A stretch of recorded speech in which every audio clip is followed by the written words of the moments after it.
everyone. So let's resume gas exchange and ventilation perfusion. So as I mentioned, gas exchange was easy. Inhaling oxygen and exhaling carbon dioxide, right?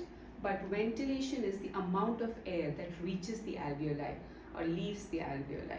So it is the amount of air that is reaching the alveoli. Perfusion. So ventilation is the amount of air that reaches the alveoli. Perfusion is the blood flow, amount of blood that reaches the alveoli. Reaches the alveoli means reaches the capillaries, pulmonary capillaries, and is available for gas exchange.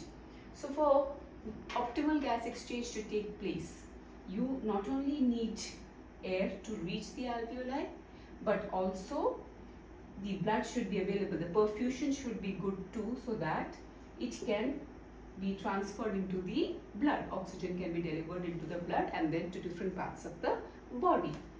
So the normal ventilation perfusion ratio. So ventilation is the amount of air that reaches the alveoli per minute, and perfusion is written as Q, is the amount of blood that reaches the alveoli per minute. So the normal value is, so we can assume the normally you inhale or about 4 liters of air reaches the alveoli per minute and about 5 liters of blood, and therefore normal value is 0.8. Okay, now let's assume this is the lung, and if the person is standing, due to gravity, blood would be lower down, right? So there will be less blood flow here and more blood flow here. That means the Q, the perfusion, right? The perfusion Q would be more here. There would be more perfusion here and less perfusion here, right?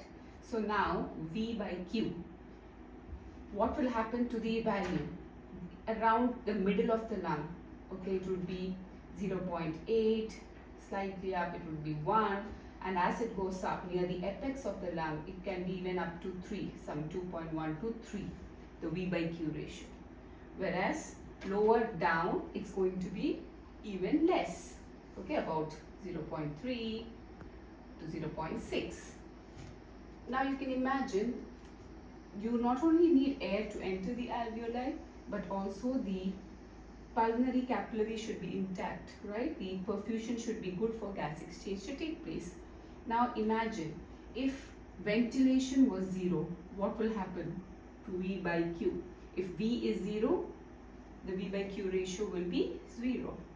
If perfusion is 0, then V by Q ratio would be infinity.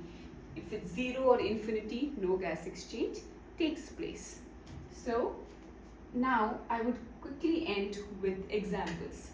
So imagine ventilation, imagine there is a foreign object blocking, or severe asthma, okay, or pneumonia, or COPD, emphysema. Now what is happening?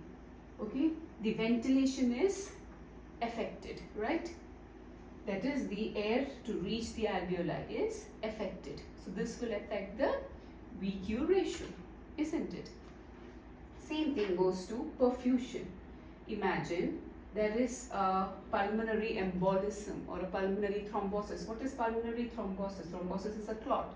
Emboli is a part of a clot or a thromboid, and pulmonary capillaries being very small, imagine it is blocked.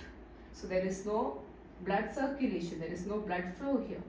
So if perfusion is affected in case of pulmonary embolism or pulmonary thrombosis, again, what will happen to the VQ ratio? If Q is less, the VQ ratio will be high in case of pulmonary embolism and pulmonary thrombosis.